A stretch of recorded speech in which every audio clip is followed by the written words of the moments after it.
Di jantung Pulau Kalimantan, tepatnya di pedalaman Melawi yang damai, di tengah rimbunnya hutan tropis, berdirilah rumah panjang suku Dayak yang hangat dan bersahaja. Di sana, hiduplah dua saudari kembar yang cantik, Tima dan Nima. Tima, dengan rambutnya yang lurus panjang dan baju adat Dayak berwarna kuning cerah, adalah gadis yang cekatan, praktis, dan penuh semangat. Sementara Nima, dengan rambutnya yang ika lebat dan baju adat merah gelap, adalah gadis yang lembut dan perasa.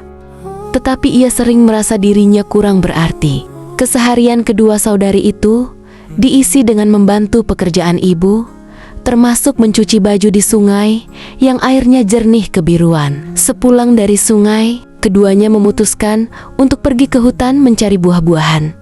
Mereka pun berjalan di bawah kanopi hutan yang hijau pekat, menikmati aroma tanah basah dan manisnya buah hutan. Ketika Tima sedang duduk menyusun buah-buahan di keranjang, tiba-tiba datanglah seorang nenek tua berpakaian lusuh dengan wajah memelas. Nenek itu mendekat dan meminta belas kasihan karena kelaparan. Tima, gadis yang baik hati, segera tergerak untuk menolong.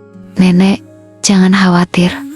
Mari duduk di sini. Aku punya bekal. Ayo kita makan bersama. Tima membuka bekalnya dan menyajikannya di atas selembar daun lebar. Mereka tampak akrab, mengobrol, dan berbagi makanan di bawah naungan pohon yang rindang.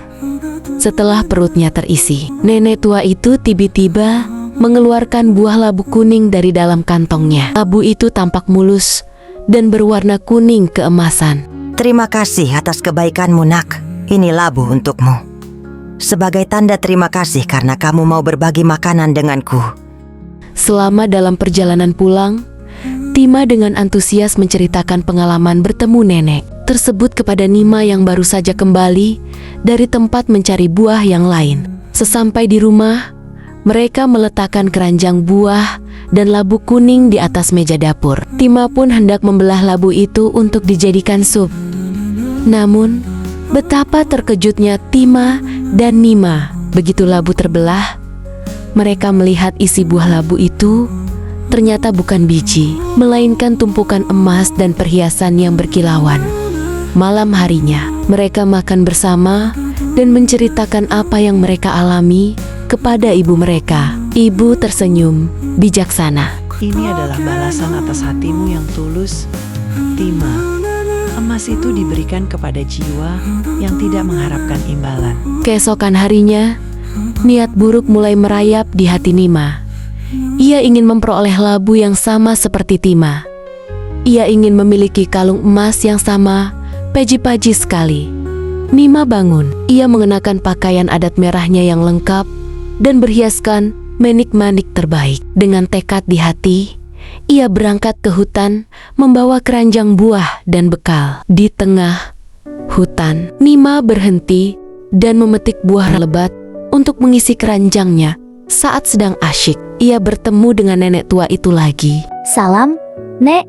Sedang apa nenek di hutan sendirian? Mereka berdua pun duduk dan makan bersama beralaskan daun pisang. Nima makan dengan cepat, tidak sehangat Tima kemarin.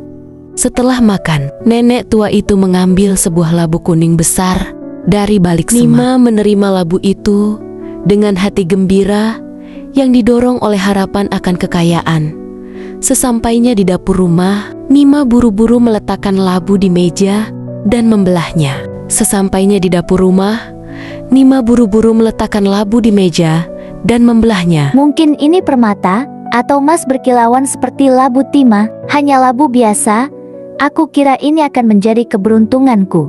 Nak, kamu sudah bersinar bagi kami. Labu ini adalah hadiah kebaikan, bukan kekayaan. Ayo, kita buat sup labu yang lezat. Kekecewaan Nima segera lenyap. Bersama ibu dan Tima, mereka memasak labu kuning di dapur hingga aroma manis memenuhi seluruh rumah. Malam harinya, mereka bertiga tertawa gembira sambil memakan sup labu kuning. Nima sadar, kebahagiaan sejati ada di kebersamaan keluarga. Malam semakin larut. Nima dan Tima duduk di kamar dengan lampu lentera yang sinarnya lembut. Tiba-tiba, Tima mengeluarkan sebuah kotak kayu kecil. Tima memberikan kotak perhiasan itu kepada Nima. Nima terkejut dan segera membuka kotak itu. Di dalamnya terdapat kalung emas bersinar dengan manik-manik Dayak. Ibu bilang kalung ini hanya diberikan pada gadis yang hatinya tulus dan menemukan kebahagiaan dari hal-hal sederhana. Kamu telah membuktikan itu hari ini, saat kamu tertawa gembira memakan sup labu kita. Penuh rasa haru, mereka berdua berpelukan erat di tempat tidur. Nima menyadari kalung emas ini jauh lebih berharga karena diberikan dengan cinta sejati, bukan karena keserakahan. Di akhir cerita, dengan hati yang penuh syukur dan bangga, Nima dan Tima mengikuti pesta adat gawai suku Dayak. Mereka menari dengan gerakan indah dan anggun dalam pakaian adat yang memukau, diiringi sorak-sorai penonton. Mereka tahu kekayaan sejati mereka adalah keluarga dan tradisi yang mereka cintai.